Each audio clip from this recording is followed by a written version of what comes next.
माझ्या विचार मंच आदरणीय गुरुजन आणि माझ्या विद्यार्थी मित्रांनो, आज आपण घराघरातील स्त्री शिक्षणाची ज्योत पेटवणाऱ्या क्रांती ज्योती सावित्रीबाई फुले यांच्या जयंतीनिमित्त आपण सर्व येथे एकत्र जमलो आहोत. ज्या काळात मुलींच्या शिक्षणाला विरोध होता, ज्या काळात मुलींच्या शिक्षणाला विरोध होता, त्या काळात सावित्रीबाईंनी अपमान व अन्याय सहन करून ज्ञानाचा मार्ग खुला केला.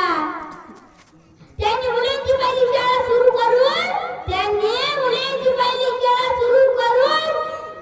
समाजाला शिक्षण व माणुसकीचा संदेश दिला. त्या केवळ शिक्षिका